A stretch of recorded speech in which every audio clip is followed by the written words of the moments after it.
किसी सद्गुरु के, किसी अच्छे शिक्षक के निर्णय की बहुत जरूरत है।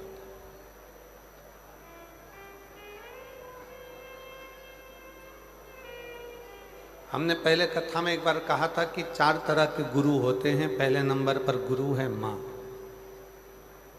दूसरे नंबर पर गुरु है पिता, तीसरे नंबर पर गुरु है शिक्षक और चौथे नंबर पर गुरु है सद्गुरु।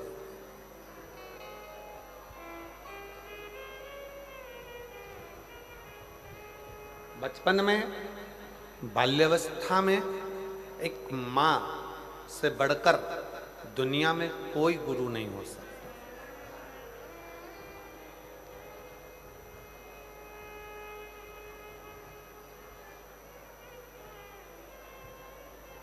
बच्चा डॉक्टर बनेगा कि बच्चा कलेक्टर बनेगा, बच्चा एसपी बनेगा कि बच्चा डीएसपी बनेगा, बच्चा मंत्री बनेगा कि संतरी बनेगा कि कलंतरी बनेगा, बच्चा क्या बनेगा, बच्चा व्यापारी बनेगा, व्यवसायिक बनेगा कि नौकरी करेगा, एक माँ निश्चित कर देती है, क्योंकि वो माँ अपने बच्चे को दूध भी पिलाती है तो ज्ञान भी देती है।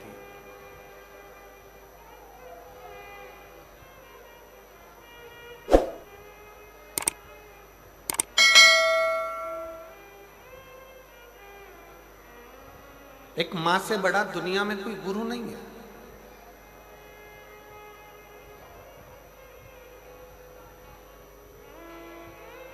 और नवयुवक बेटा बेटी अपनी बुद्धि में ये बात बिठाएं।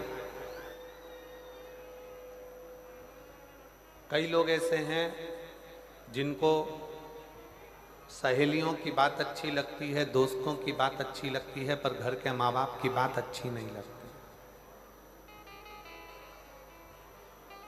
कई लोग ऐसे बैठे हैं जिनको गांव के लोगों की, शहर के लोगों की, मित्र दोस्तों की, व्यापारियों की, व्यवसायियों की बात अच्छी लगती है, अपना साथ में काम करने वालों की बात अच्छी लगती है, पर घर के बुजुर्गों की बात अच्छी नहीं लगती। कई बहुएं हैं, कई बेटे हैं, कई बेटियां हैं, कई दामाद हैं, कई बेटियां जिनको लोगों की बात अच्छी लगती है, पर घर के बुजुर्गों की, घर के माता पिता की बात अच्छी नहीं लगती।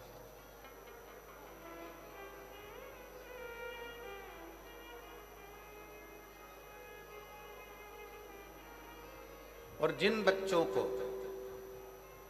दुनिया के जिन लोगों को दूसरे की बात अच्छी लगे और घर के बुजुर्गों की बात बुरी लगे, समझ लेना उसने अपने पांव पर कुल्हाड़ी मार ली और एक दिन वो बर्बाद होकर रहेगा। वो बर्बाद होकर रहेगा। जिसको दुनिया में दूसरे का धर्म अच्छा लगता है, अपना धर्म बुरा लगता है, जिसको पराया धर्म अच्छा लगे, पराये लोग अच्छे लगें, पराये धर्म के लोग अच्छे लगें, दूसरे के त्यौहार अच्छे लगें और खुद के त्यौहार बुरे लगें, खुद का धर्म बुरा लगे, समझ लेना कि तुम अपने पांव पर कुल्हाड़ी मार रहे हो।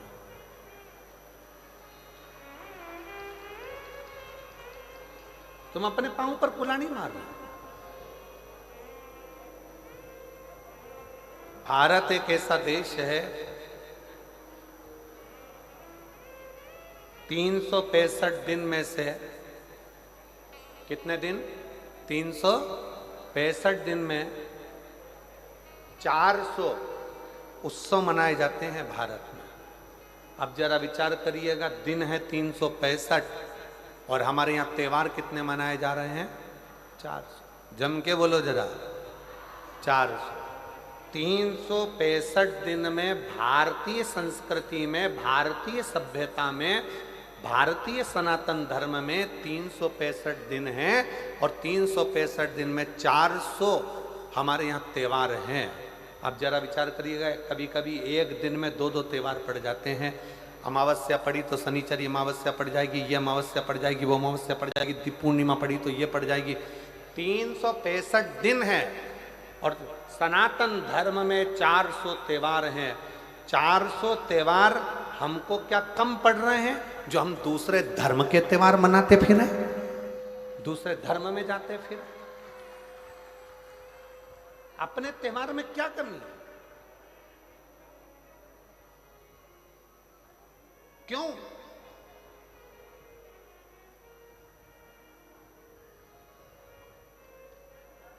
किस लिए?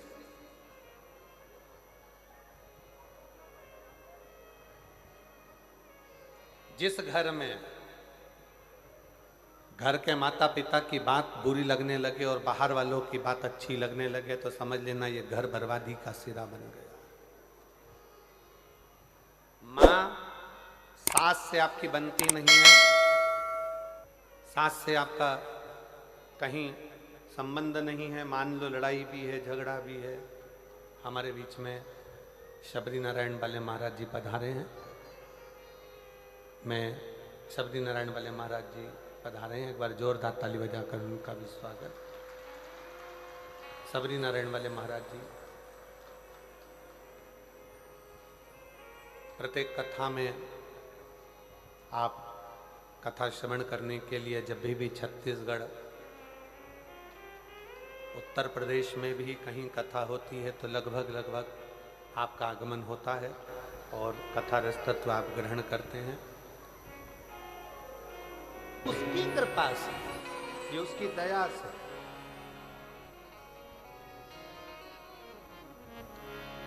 कल शाम को माननीय आईजी महोदय, माननीय एसडीएम महोदय, माननीय कलेक्टर महोदय, माननीय एसपी महोदय, माननीय नंदे जी, सबसे मिलना हुआ था शाम को। तो एसपी सर और कलेक्टर सर एक बात बोले, बड़ी सुंदर बात थी, बहुत अच्छा लगा सुनकर कि महाराज जी इस आदिवासी वनवासी क्षेत्र के लोगों का कोई, उन्होंने शंकर जी की बहुत भक्ति करी होगी जो ये शिव पुराण की कथा यहाँ पहुंची है। ये उनकी भक्ति का फल। मैं क्षेत्रीय जसपुर क्षेत्र के कलेक्टर महोदय, एसपी, आईजी, एसडीएम, कमिश्नर आदि सबको बहुत बहुत, यहाँ के एसएसपी, एसपी, टीआई सबको साधुवाद देता हूँ कि आपकी सोच में, आपकी बुद्धि में कम से कम वनवासी क्षेत्र का कल्याण है। कल्याण कितना सुंदर वर्णन किया कि इनके पुण्य थे। और उस बात को सुनकर हमारे मन में एक बहुत अच्छी बात ध्यान में आ गई कि आदिवासी क्षेत्र में, वनवासी क्षेत्र में अगर ये कथा हो रही है तो इसका प्रसंग हमारे स्मरण में आया वो भगवान राम जी का, कि वो वन के लिए जाते हैं और गंगा जी के तट पर पहुंचकर निषाद राज को आवाज लगाकर कहते हैं, निषादों के राजा आओ, हमको पार होना है, गंगा जी से हमको पार लगा।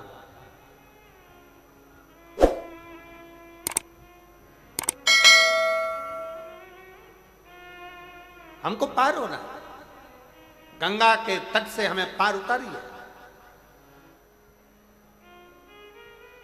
तो वो कहते ना, कभी कभी भगवान को भी भक्तों से काम पड़े, जाना था गंगा पार प्रभु, केवट की नाव चढ़े।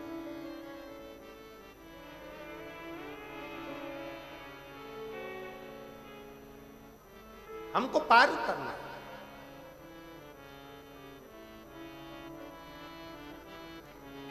नाव लाई जाए, बहुत सारे केवट अपनी अपनी नाव को लेकर आए। किसी की नाव में रतन जड़े थे, किसी की नाव चंदन की बनी थी, किसी की नाव में छाता था, किसी की नाव में छत्र लगा था, किसी की नाव में पेंटिंग हुई थी, किसी की नाव में कढ़ाई हुई थी, किसी की नाव में घड़ाई हुई थी, कोई नाव में तांबा लगा था, कोई नाव में चांदी लगी थी, कोई नाव में पीतल लगा था, कोई नाव इतनी सुंदर थी कि वो देखते रह जाओ। इतनी सारी नाव घाट पर आकर खड़ी हो गई और भगवान निषादों का राजा निषाद राज ने भगवान राम जी से कहा, प्रभु ये सारी नाव आपकी है, आप जिस नाव पर अपना हाथ रख दोगे वो नाव में आप बैठकर चले जाओगे। आपके लिए नाव का ढेर लगा दिया गया।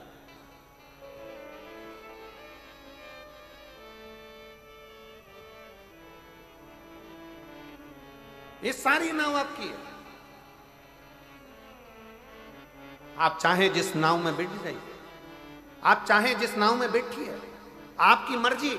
ये नाव का ढेर लगाया। निषाद राज ने एक ध्वनि कर कर अपने निषादों को सूचना कर दी कि नाव लाओ, राम जी आए, पार उतरेंगे, नाव लाओ। सब ने अपनी अपनी नाव को झड़ा कर, साफ कर कर, पोंछ कर, बढ़िया सुंदर तैयार कर कर, इतना सुंदर श्रृंगार कर कर सब ने नाव खड़ी कर दी। सब ने, एक से बढ़कर एक नाव गंगा जी के घाट पर खड़ी थी, एक से बढ़कर एक नाव गंगा के तट पर खड़ी थी। और सारी नाव लगने के बाद, सारी नाव जब लग गई, 25-50 नाव का ढेर लग गया निषादों की, तब आखिरी में एक नाव आखिरी में खड़ी थी, जिसमें एक केवट अपने तन पर जो पिछोड़ा रहता है, अब इधर हमको नहीं मालूम कि इधर क्या बोलते हैं, तन पर एक गमछा, पिछोड़ा, एक कपड़ा पुरुष लोग अपने कंधे पर रखते हैं, पिछोड़ा, गमछा, एक केवट बैठा अपनी नाव की ओर, और नाव में बैठा बैठा कपड़े को गीला कर रहा है नाव के पानी से और बाहर निचोड़ रहा है। फिर नाव में भरा, फिर निचोड़ा, फिर नाव में भरा, फिर निचोड़ा। क्यों? क्योंकि ये केवट की नाव नीचे से फूटी थी और फूटी हुई नाव में अंदर से पानी आ रहा था, तो केवट उस नाव का पानी बाहर निचोड़ रहा था, नाव को खाली कर रहा था। राम जी इतनी सुंदर सुंदर नाव को देखे, और देखने के बाद राम जी आगे बढ़ते बढ़ते बढ़ते बढ़ते बढ़ते बढ़ते उस केवट के पास पहुंच गए, जिसकी नाव में छेद था, नाव पुरानी थी। और केवट के पास जाकर कहा, केवट तुम्हारी नाव लगाओ, मैं इससे पार उतरूंगा, तुम्हारी। आज हमको लगता है आदिवासी क्षेत्र में, वनवासी क्षेत्र में, इस वीराने जंगल में, इस मयाली में, इस कुनकुरी में, जशपुर में, अगर आज ये कथा हो रही है तो हमको तो लगता है कि वो केवट का चरित्र याद आ गया कि अच्छी अच्छी नाव छोड़कर भगवान राम उस टूटी हुई केवट की नाव के पास गए। टूटी हुई, जिस नाव में छेद है, उस नाव के पास।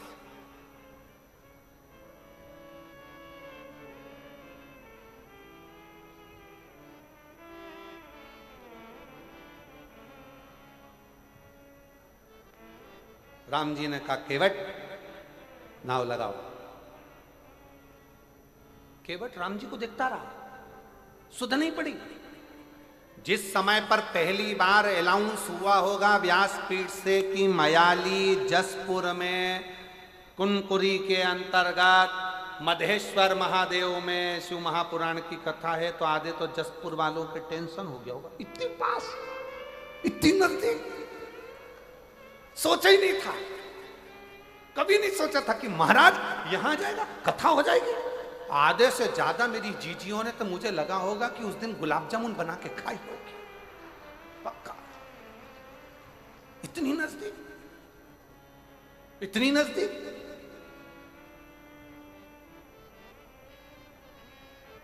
और कई मेरी बेटियां बैठी हैं, कई मेरे बेटा बैठे, कई मेरी जीजियां बैठी, उनको नींद नहीं आई होगी जब तक कथा चालू नहीं हुई होगी ना, इनको बेचैनी अंदर से तड़फन हो रही होगी। 2 दिन बचे हैं, 3 दिन बचे हैं, 1 दिन बचा है, बस आने वाली है, आने वाली है शिवपुराण होने वाली, शंकर कथा, शिव शंकर आने वाला है। मेरा शंकर आएगा, मेरा शंकर आएगा, मेरा शंभु आएगा, मेरा शंभु आएगा। उसके हृदय में, उसकी आंखों से शिव को पाने की ललकता बढ़ती गई। मेरा भोला आएगा, मेरा शंभु आएगा, मेरा शंकर आएगा, मेरा शंकर आएगा, मेरा शंकर आएगा। और उसके हृदय में बेचैनी बढ़ने लगी, मेरा शंभु आएगा, मेरा शंकर आएगा, मेरा शंकर आएगा, मेरा शंकर आएगा। जो बेचैनी बढ़ी, शिव को पाने की ललकता बढ़ती चली गई, बढ़ती चली गई। मेरा शंकर आएगा, मेरा शंभु आएगा, मेरा शंकर आएगा, मेरा शंभु आएगा। ललकता बढ़ती चली गई, शिव को पाने की ललकता बढ़ती चली गई। शिव शिव शंकर ओघड़दानी दर्शन देने के लिए पहुंचेगा, उसको पाने की ललकता बढ़ती चली गई। आएगा, मेरा शिव आएगा, मेरा शंकर आएगा, आएगा। मेरा शिव पहुंचे, उसको पाने की लगता बढ़ती चली, बढ़ रही